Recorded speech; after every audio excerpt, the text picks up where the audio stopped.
न्यास ने पूरे देश में एक धन संग्रह के लिए अभियान किया।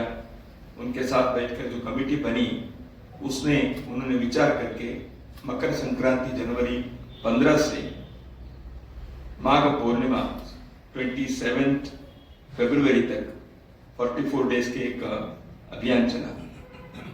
इस अभियान में पूरे देश में संघ के स्वयंसेवक और समाज के लोग, मैं ये कहूंगा समाज के लोगों के उत्साह और सहयोग, it was historic, unprecedented, because it is a world history insofar as an outreach program for a cause of this kind.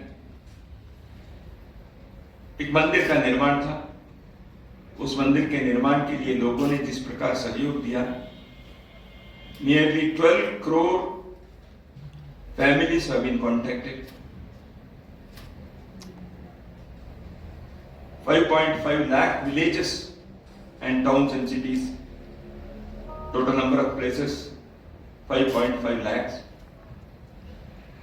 So this is itself is a history, it's a record. But it all went on very smoothly. संघ के कार्यकर्ताओं ने पूरे देश में घर घर में गए। किसी कारण से स्वयंसेवक और कार्यकर्ता किसी मोहल्ले में किसी कारण से नहीं भी गए नहीं सके, बिकॉज ऑफ प्रैक्टिकल रीजंस। वहां के लोगों ने संपर्क करके बुलाया और हमने विचार भी किया है।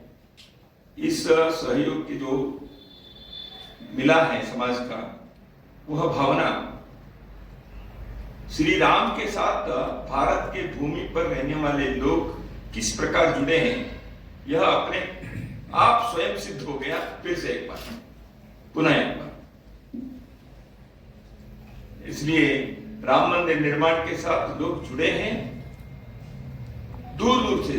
जीवन में कभी अयोध्या में गए नहीं और जाएंगे भी नहीं, ऐसे लोगों ने भी।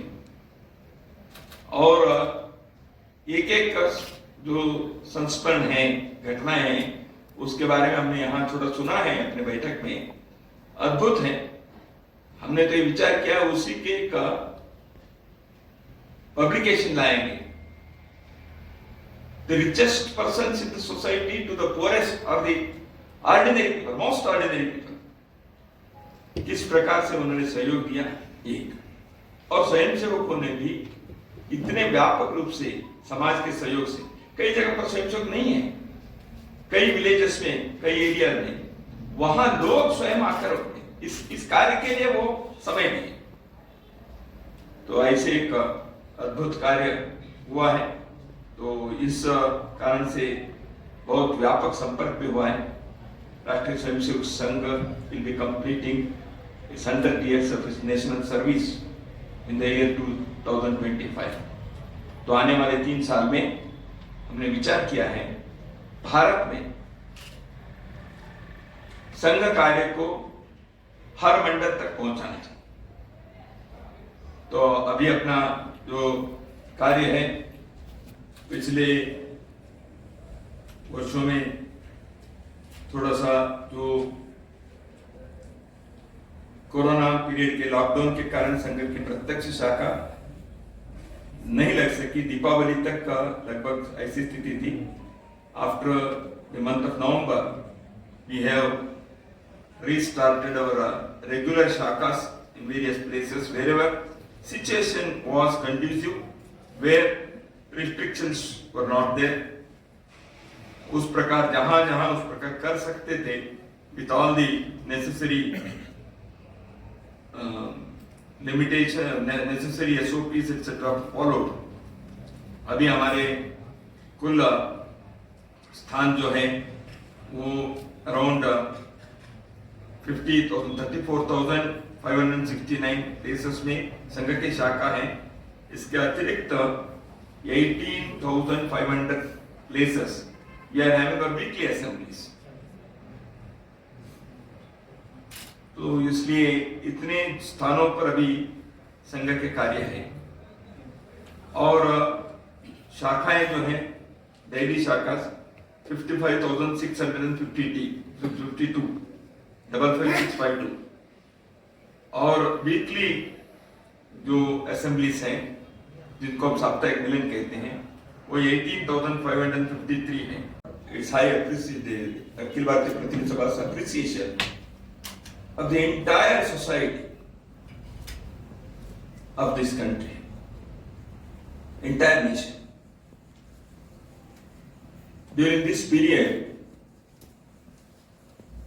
the government and all the governments, to the maximum possible extent, they have tried to do their best. Anybody can find mistakes here and there. But in a trying period, a nation has to stand as one. And that has been the history in different parts of the world during a crisis. Maybe world wars, maybe natural calamities. A nation has to stand as one in order to fight against such calamities. A pandemic was one such. तो इसलिए पूरे भारत एकजुट होकर खड़ा रहा और इस महामारी के संकट को सामना करने में अद्भुत सफलता। मैं ये नहीं कह सकता कि पूर्ण रूप से हो गया, क्योंकि अभी भी the pandemic is the fear is lurking everywhere. Every day some cases are being reported. But to a great extent, the nation has shown its innate strength, its power, its adaptability, its concern. तो इसलिए भारत के लोग इस trying period में, इस hardship में स्वावलंबी बनकर करने होने का प्रयत्न किया। तो इसलिए पीपीई वेंटिलेटर्स बनाने में हम कामयाब रहे, दवा बनाए, केवल अपने देश के लिए नहीं दूसरे देशों के लिए भी देने लायक हमने बनाया। और बहुत लोगों का कष्ट हुआ, खास करके doctors, nurses, paramedics, security personal, police, सफाई कर्मचारी, sanitation workers,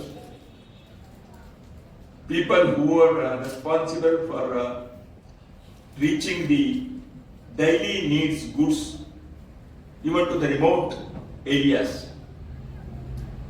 railway transport, truck transport, ये सब लोगों ने इस दौरान, अन्य देशों के यदि हम देखेंगे तो भारत जैसे देश में इसका जो उन्होंने किया, इसको एक प्रेरणा के नाते हमें हमेशा के लिए लेना पड़ेगा। I am sure, I am confident the future generations will take this period as one of the inspiring period to show, to prove that this nation can stand any hardship, any misery and come out victoriously. That's why this period has to be documented in such a way. It is not one organization. It is not any one government or its decision. It is not one person or some campaign or movement. Throughout the length and breadth of this country, this has happened.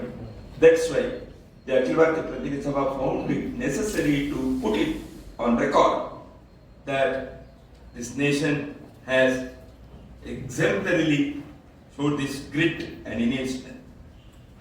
तो इसलिए मैं इसके लंबा नहीं करूंगा, इतना ही है। यह अभी जो महामारी के संकट है अभी भी है, इसलिए समय समय पर शासन से, प्रशासन से आने वाली सूचनाओं के पालन करने की आवश्यकता भी उतना ही है। संघ के 100 वर्ष होते होते इस प्रकार सभी मंडलों में हम कार्य करें तो अभी 58,542 मंडल में हमारी शाखा है। खंड जो डेवलपमेंट ब्लॉक्स कहते हैं वह 6,495 ब्लॉक्स में खंड में अपने संघ के 5,505 में हमारे शाखाएं हैं, सो मेनी ब्लॉक्स। तो इसलिए इतने मंडल में और खंड में जो शाखा है इसको हम और कार्य विस्तार करते हुए 100% मंडल में यानी 58,000 मंडल में 2024-25 तक आने वाले 3 साल में हम पूर्ण करें। यह एक कार्य विस्तार की योजना हम बना रहे हैं संघ के कार्यक्रम। उसके अनुकूल कार्यकर्ताओं के आवश्यक ओरिएंटेशन, प्रशिक्षण, ट्रेनिंग ये सब हमको करना है। इसकी भी हमने योजना बनाई। आने वाले दिनों में सामाजिक दृष्टि से बहुत सारे डायमेंशंस में संघ के कार्य को अभी जो चल रहा है उसको आगे बढ़ाना है। भारत क्या है, भारत के संदेश क्या है, भारत के अतीत जो है, the past, the heritage of Bharat, it has achieved many things. लेकिन आधुनिक काल में उससे प्रेरणा लेनी चाहिए, उस अनुभव का सिविलाइजेशनल एक्सपीरियंस, सिविलाइजेशनल विजडम जो है भारत के, उस स्मृति को नकारने से काम नहीं करता। उसके आधार पर नए भारत का निर्माण, नई पीढ़ी के लिए आवश्यकता के अनुरूप उसको कैसे विकसित करना, इसके लिए भारत के नैरेटिव को सही दृष्टि में रखने का एक वैचारिक प्रबोधन, वैचारिक अभियान, an intellectual campaign, intellectual awareness, इसको करने की भी आवश्यकता है। इसलिए समाज परिवर्तन के एक बड़ा आयाम और वैचारिक क्षेत्र में परिवर्तन लाने का एक बहुत बड़ा काम, ये दोनों करना है तो संगठन की शक्ति को बड़ा करना है। इस दृष्टि से हमारे कार्य आने वाले 3 वर्षों में करने की हमने विचार बनाए हैं। अभी हुआ जो कैंपेन है वो हमें इस कार्य को करने के लिए अद्भुत प्रेरणा दी है। हमारे कार्यकर्ताओं के जो अनुभव है वह इस काम के लिए कार्य विस्तार, समाज परिवर्तन, वैचारिक प्रबोधन, इन तीनों कार्य के लिए एक प्रेरणा दिए हैं। उसको हम आने वाले दिनों में पूर्ण उपयोग करते हुए उस दिशा में हम आगे बढ़ेंगे। इस प्रकार के आरक्षण की बात कही गई है वह यथावत रहने चाहिए। यह राष्ट्रीय स्वयंसेवक संघ ने प्रस्ताव पारित करके समय समय पर अपने बयान से, वक्तव्य से ने कहा है। एक संविधान में जो बताया है, जब तक समाज में इस प्रकार के आचरण, व्यवहार, अस्पृश्यता बाकी रहेगा, जब तक किसी न किसी प्रकार की पिछड़ापन रहेगा और जब तक उस समुदाय के लोगों को इसकी आवश्यकता लगती है तब तक ये रहेगा। यह संघ ने पहले से कहा है। इसलिए रिजर्वेशन के बारे में ये विचार हमारा स्पष्ट है। लव जिहाद के संदर्भ में कोर्ट ने, केरल के, असम के कोर्ट ने ही इस शब्द का उपयोग किया, लव जिहाद का। लव जिहाद शब्द हमने तो नहीं कहा है। और किसी भी प्रकार के धोखाबाजी से विवाह करके मतांतरण करने के लिए, धर्मांतरण करने के लिए या मिसयूज करने के लिए लड़कियों के, या यहाँ से दूसरे देश में ले जाने के लिए, ऐसे कई प्रकार के हो सकते हैं धोखेबाजी। किसी भी प्रकार के फ्रॉडुलेंट मेथड से फॉर रॉन्ग पर्पसेस शादी होकर बाद में उनके साथ जो अन्याय होता है, इन सारे विषयों का समाज भर्त्सना करनी चाहिए, इसको विरोध करना चाहिए। इसके लिए कुछ राज्यों ने कानून भी बनाने के लिए आया, हम इसका समर्थन करें।